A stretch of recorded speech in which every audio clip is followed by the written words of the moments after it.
ಆತ್ಮೀಯ ಸ್ನೇಹಿತರೆ, ತಮಗೆಲ್ಲ ಅಥರ್ವ ಯೂಟ್ಯೂಬ್ ಚಾನಲ್ಗೆ ಸ್ವಾಗತ. ಸ್ನೇಹಿತರೆ, ಯಾರಾದರೂ ಮೊದಲ ಬಾರಿಗೆ ನಮ್ಮ ಯೂಟ್ಯೂಬ್ ಚಾನಲ್ಗೆ ಭೇಟಿ ನೀಡ್ತಾ ಇದ್ದರೆ ಸಬ್ಸ್ಕ್ರೈಬ್ ಮಾಡ್ಕೊಳ್ಳೋದನ್ನು ಮರಿಬೇಡಿ ಸ್ನೇಹಿತರೆ, ನಿನ್ನೆ ನಡೆದಂತಹ ಶಿವಮೊಗ್ಗದ ಒಂದು ಕಾರ್ಯಕ್ರಮದಲ್ಲಿ ಮಾನ್ಯ ಶಿಕ್ಷಣ ಸಚಿವರು ಶೀಘ್ರದಲ್ಲಿಯೇ 18,000 ಶಿಕ್ಷಕರನ್ನು ನೇಮಕ ಮಾಡ್ಕೊಳ್ತೀವಿ ಅಂತೇಳಿ ಹೇಳಿದ್ದಾರೆ. ಬಟ್ 2025-26ನೇ ಸಾಲಿನ ಆಯವ್ಯಯದಲ್ಲಿ ಮಾನ್ಯ ಮುಖ್ಯಮಂತ್ರಿಗಳು ಹೇಳಿರ್ತಕ್ಕಂಥದ್ದು 10,767 ಹುದ್ದೆಗಳಿಗೆ ಒಂದು ಅನುಮತಿಯನ್ನು ಕೊಡ್ತೀವಿ ಅಂತೇಳಿ ಅವರು ಬಜೆಟ್ನಲ್ಲಿ ಮಂಡನೆ ಮಾಡಿದ್ದಾರೆ. ಬಟ್ ಇಲ್ಲಿ ಶಿಕ್ಷಣ ಸಚಿವರು ಹೇಳ್ತಕ್ಕಂಥದ್ದು 18,000 ಹುದ್ದೆಗಳಂತೇಳಿ. ಸೊ ಕಲ್ಯಾಣ ಕರ್ನಾಟಕ ಭಾಗದಲ್ಲಿ ಇರ್ತಕ್ಕಂತಹ 5,600 ಹುದ್ದೆ, ಅದೇ ರೀತಿ ಬೇರೆ ಭಾಗದಲ್ಲಿ ಖಾಲಿ ಇರ್ತಕ್ಕಂತಹ 5,000 ಹುದ್ದೆಗಳನ್ನ ನೇಮಕ ಮಾಡ್ಕೊಳ್ತೀವಿ ಅಂತೇಳಿ ಅವರು ಹೇಳಿದ್ದಾರೆ. ಬಟ್ ಇದನ್ನು ಮುಂದಿನ ದಿನ ಯಾವ ರೀತಿಯಾಗಿ ಅವರು ನೇಮಕ ಮಾಡ್ತಾರೆ ಅನ್ನೋದನ್ನು ನಾವು ನೋಡಬೇಕಾಗ್ತದೆ.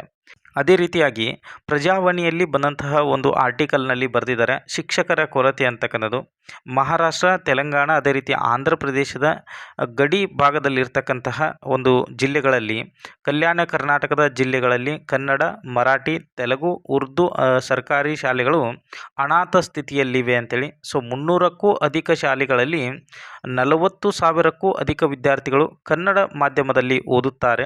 ಆದರೆ ಕೆಲವೆಡೆ ಕನ್ನಡ ಭಾಷಾ ಶಿಕ್ಷಕರ ನೇಮಕಾತಿ ಆಗಿಲ್ಲ ಅಂತಕ್ಕಂಥದ್ದು. ಸೊ ಮುಂಬರುವಂತಹ ದಿನಮಾನಗಳಲ್ಲಿ ಭಾಷಾ ಶಿಕ್ಷಕರ ನೇಮಕಾತಿ ಅಂತಕ್ಕಂಥದ್ದು ನಡೆಯುವಂತಹ ಸಾಧ್ಯತೆ ಇದೆ ಸ್ನೇಹಿತರೆ. ಸೊ ಹಾಗಾಗಿ ಅಲ್ಲಿ ಕನ್ನಡವೇ ಬಾರದೇ ಇರತಕ್ಕಂತಹ ಮರಾಠಿ ಶಿಕ್ಷಕರು ಪಾಠ ಮಾಡ್ತಾ ಇದ್ದಾರೆ ಅಂತೇಳಿ ಈ ಒಂದು ವರದಿಯಲ್ಲಿ ತಿಳಿಸಿದ್ದಾರೆ. ಸೊ ಬೆಳಗಾವಿ ಜಿಲ್ಲೆಯಲ್ಲಿ 5,705 ಮತ್ತು ರಾಯಚೂರು ಜಿಲ್ಲೆಯಲ್ಲಿ 5,786 ಶಿಕ್ಷಕರ ಹುದ್ದೆಗಳು ಆಲ್ರೆಡಿ ಖಾಲಿ ಇದ್ದಾವೆ ಅಂತ ಹೇಳಿದ್ದಾರೆ. ಸೊ ವಿಷಯ ಶಿಕ್ಷಕರು ಹುದ್ದೆಗೆ ಭರ್ತಿ ಆಗದಿರುವುದು ದೈಹಿಕ ಶಿಕ್ಷಕರ ನೇಮಕಾತಿ ಬಗ್ಗೆ ಕೇಳುವಂತಿಲ್ಲ ಅಂಥೇಳಿ ಈ ಒಂದು ಆರ್ಟಿಕಲ್ನಲ್ಲಿ ಬರೆದಿದ್ದಾರೆ ಸ್ನೇಹಿತರೆ. ಸೊ ಇದೆಲ್ಲ ಬೆಳವಣಿಗೆಯನ್ನು ನಾವು ಗಮನಿಸ್ತಾ ಬಂದಾಗ ಮುಂದಿನ ದಿನಮಾನಗಳಲ್ಲಿ ಒಂದು ಶಿಕ್ಷಕರ ನೇಮಕಾತಿ ಅಂತಕ್ಕಂಥದ್ದು ಶೀಘ್ರದಲ್ಲೇ ಆಗ್ಬೋದು ಅನ್ನುವಂತಹ ಒಂದು ನಿರೀಕ್ಷೆಯನ್ನು ನಾವೆಲ್ಲರೂ ಕೂಡ ಮಾಡ್ಬೋದು ಸ್ನೇಹಿತರೆ.